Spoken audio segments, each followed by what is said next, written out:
Thank you. Good morning, ladies and gentlemen. I should point out that the reason we're slightly late starting this morning is, of course, because the Mayor was late, perhaps, no doubt, owing to his handling of transport in London. Anyway, I thought I'd get that. But I don't want to be entirely abusive of the Mayor this morning, because I think everybody who cares about the environment, everybody who follows it, knows that he has done some good things and he has said some wise things, and not least that only a ghastly, dehumanised moron would get rid of the route master bus, a point he then proved. By doing himself. I want to be the cleanest, I want London to have the cleanest, greenest, most wonderful environment, and not just because, as Sean was saying, we need to lead the world on climate change, but also because it's the best possible thing for Londoners. So before we talk about the big science and what we're going to do there, let's talk about some of the things that matter to people in their daily lives, like recycling, for instance. And I want to encourage the work of wonderful Tory boroughs like Bexley that have a fantastic record of getting people to come and, in a kind of reverse supermarket,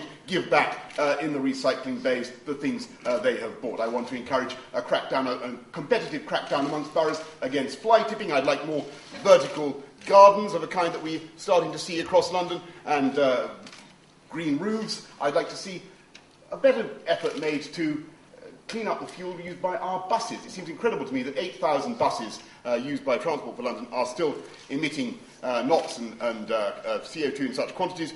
And I wonder if it has anything to do with the deal done with Petroleos de Venezuela, and if it does, then of course I will reverse it and encourage a move towards hybrid propulsion, which is on the cards. I'm opposed to, above all, to the Mayor's garden grab. And I think the most positive thing we could do for London and for the environment of London is to stop the engulfing of wonderful green spaces in the outer boroughs by the current planning policies. And London has lost gardens 22 times the size of Hyde Park in the last 8 years. And if you care about the aspect of our wonderful garden city, then the last thing you need is a return of this particular mayor with his particular policies on May the 1st. Now, we also need, as Sean was saying, to be trailblazers on climate change. And we must get that right.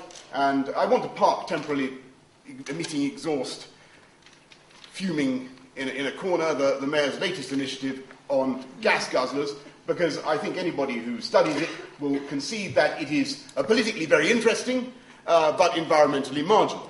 And I want to concentrate on what's really going on in London. London produces 11% of the CO2 in this country, approximately the same quantity produced by Switzerland. But the vast bulk of this is produced by either domestic or commercial property.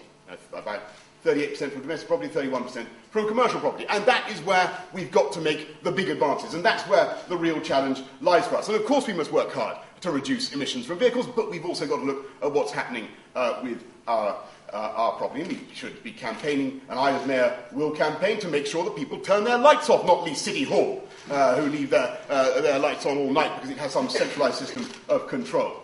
And I will make sure that we do far more to insulate our buildings and reduce CO2 output in that way. And there is a lot that can be done. The Mayor has tried a lot, but so far it has not been successful. There's been a pitiful take-up of the insulation schemes that he has offered, and we must do far better on that. I think we should explore new technology to reduce our consumption, and that means if we're going to have all these holes dug for Crossrail, which is a wonderful thing, then why don't we explore the possibility of installing thermal heat pumps and inaugurating a generation system that way? And I put that idea to Ken. I hope that he will take it up in the course of this debate. I think we should encourage the offshore wind farms. The Thames Array is going to produce 1% of Britain's energy needs. Why don't we look at hydroelectric in the Thames? It seems to me at least worth considering. Solar power surely offers long-term prospects for a solution to our renewable energy needs. And of course we must move towards much more systematic use of combined heat and power. And that's why I'm going to insist as Mayor that utilities that want to supply electricity in London must accept power produced by CHP, surplus power produced by CHP in return. And any further development of traditional energy generation, such as the King's North Station, must have carbon sequestration. And the incredible, the current Mayor has not done more to attack Labour government over that particular policy. Ladies and gentlemen, one of the most terrifying conversations I had was with James Lovelock, who said that there was nothing much we could do now. He said we were all doomed.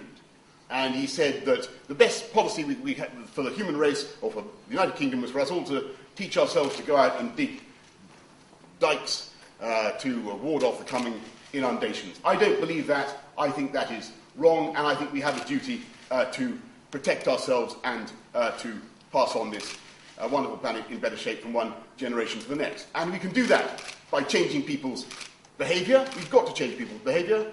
And as mayor, I will fire people's imagination and their natural desire to be green and to consume and pollute less. But I also passionately believe in the Promethean genius of the human race to innovate and to sort out this problem.